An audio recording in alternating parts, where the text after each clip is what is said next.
Hello, everybody, and welcome back to the Premiership Quarter.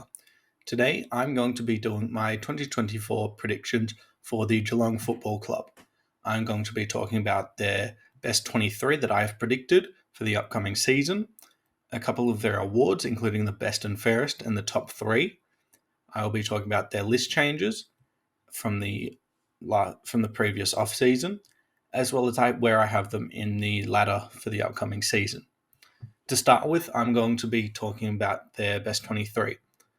So last season, their backline wasn't the best. It was nowhere near their 2022 levels, although that was set incredibly high by their 15 or 16 game winning streak, where just no one could penetrate their defense. They were superb.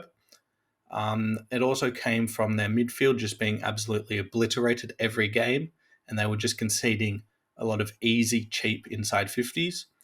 But I think their two real key positions, I think the obvious one is Sam de Koning. He just needs to get back to 2022 form, or even better if he can.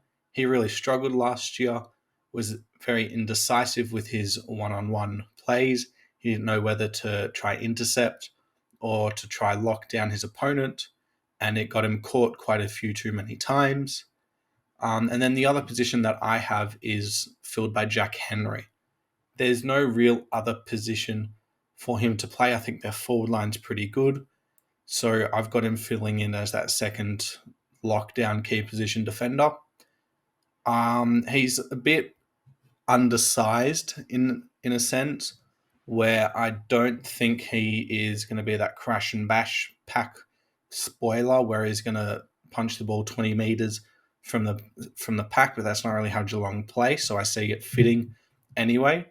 And they've also got Colin Jasny, who can very easily play on that player anyway, who I think is just very underrated. And I had a hard time spelling his name, so I just want to get past him. I've got Jed Buse and Zach Tui as your two halfback flankers. I think Buse is pretty good for them. He's not really seen as someone important from the outside media, but I think for Geelong, he does what is needed to every week. He can be a bit clumsy at times with his decisions, and I just see him as a bit like fumbly as well, but I don't think that's too important for them because they are a class side. And then they've got Tui on the other side. He's just an experienced player, and his kicks are very dangerous for them. Then I've got last player is Tom Stewart. I think we know what he is. I think we know what he will be. It's just whether they play him more as a midfielder this season or not. Personally, I'm not a huge fan of it. I don't think he'll have the tank to be able to run with players because you do need to be defensively minded at all times as a midfielder.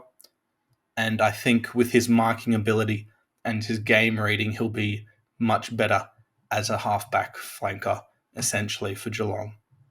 To talk about their wingers, it's going to be a three-man rotation, really, of Blitzarves, Max Holmes, and Duncan. I think those are the three where Blitzarves normally goes into the ruck and Duncan plays as that winger. Him and Tui can switch, and it's not really much of a difference. But then they've got Max Holmes, who very well could become a bit of a midfielder because I don't think Stewart will. He might take that role where he plays like 40% as a midfielder. So it's very possible that Duncan just replaces him anyway. But I think he'll have a really good season. He'll get back, he'll be healthy, and he should be playing every game at least better than what he did in 2022. So their forward line, I think, is pretty set. It's obviously going to be Cameron and Hawkins. Unless Hawkins gets injured and someone like Shannon O'Neill comes in to replace him, I don't see much change when fully healthy. Obviously, Cameron is probably the second best key forward when fully fit, arguably first. He's just stupidly good, and it's so difficult to stop him. Then I've got their two medium-sized forwards as Rowan and Henry. They're very different in their play styles. Rowan's obviously that speed, can kind of be inaccurate at times forward, but Henry's that real like proper medium small where he's great in the air, but he's also very dangerous at ground level. And he's just a smart footballer, except for that one play against Collingwood. Obviously, we know what happened. And then I've got their three smalls being Stengel, who we know can be all Australian calibre.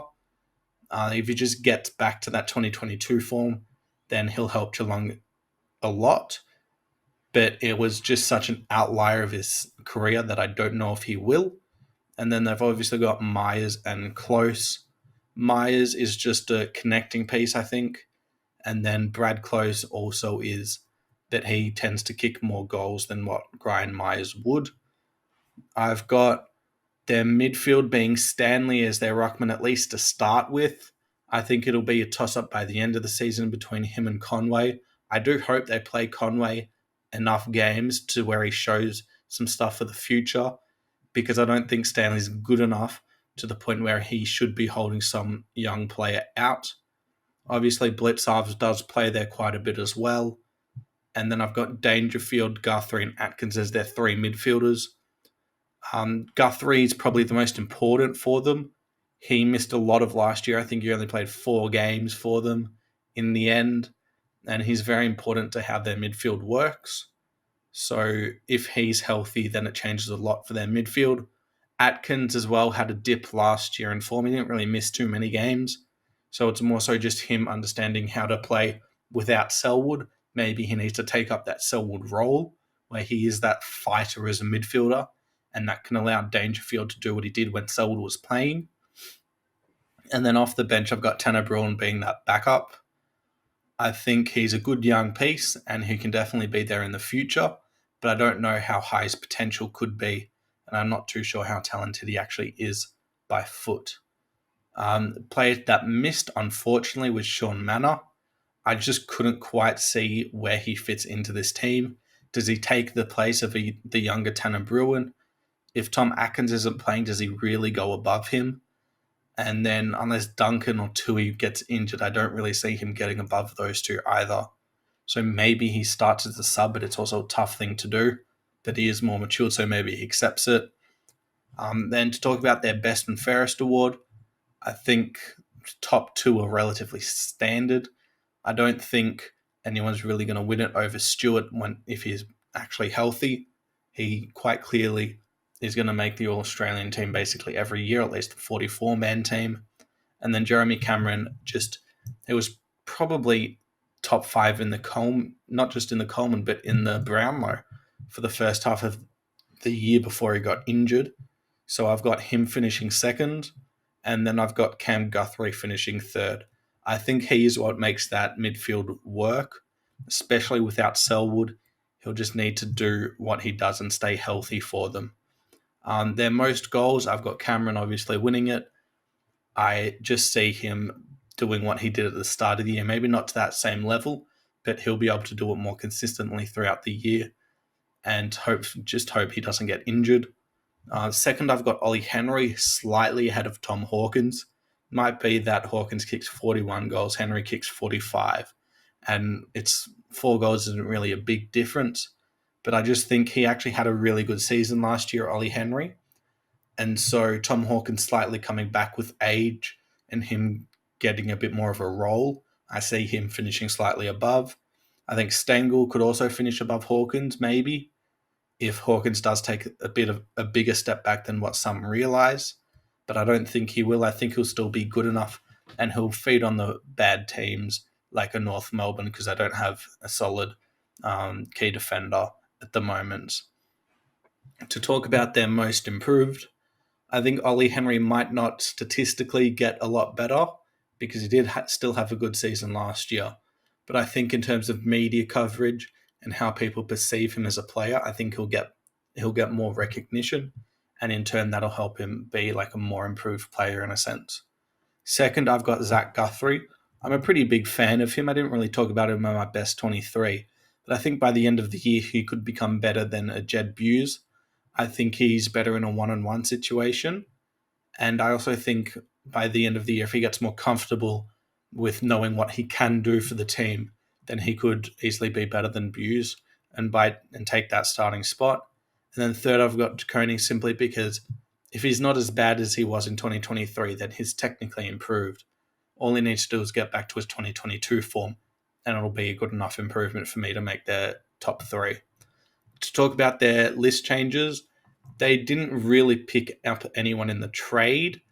Obviously, they'll probably be targeting Sean Darcy and Bailey Smith in the upcoming off season, but they only lost radically really as someone important who probably wouldn't even have made their best 23, I think, this year. I think Jack Henry easily had a case to be over him, with Tom Stewart being too similar to him.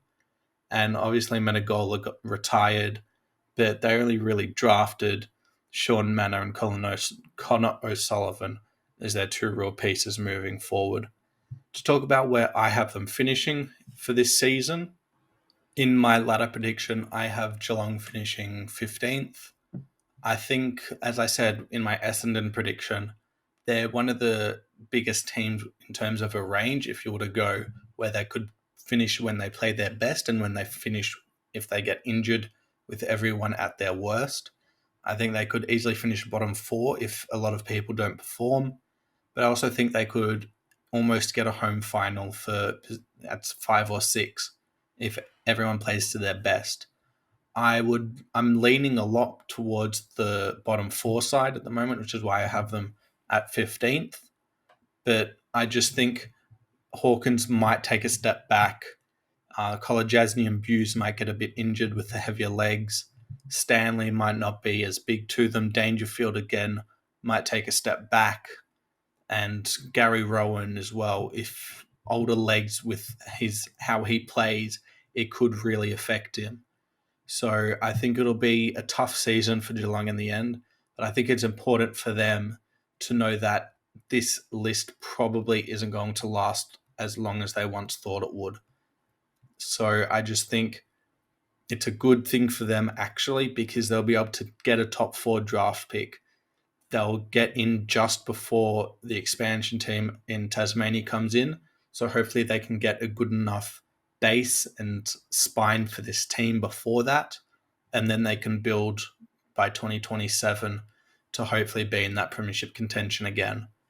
So that's it. If you liked the video, please hit the like button. It'll really help spread my content. Subscribe to the channel if you enjoy this type of content. There's going to be a lot more to come before the season. And leave your thoughts about Geelong in the comments below. Let me know where you think they'll finish and where their list is at, if you think they can maybe push for another top 4 spot and a push for the premiership. Thanks for watching.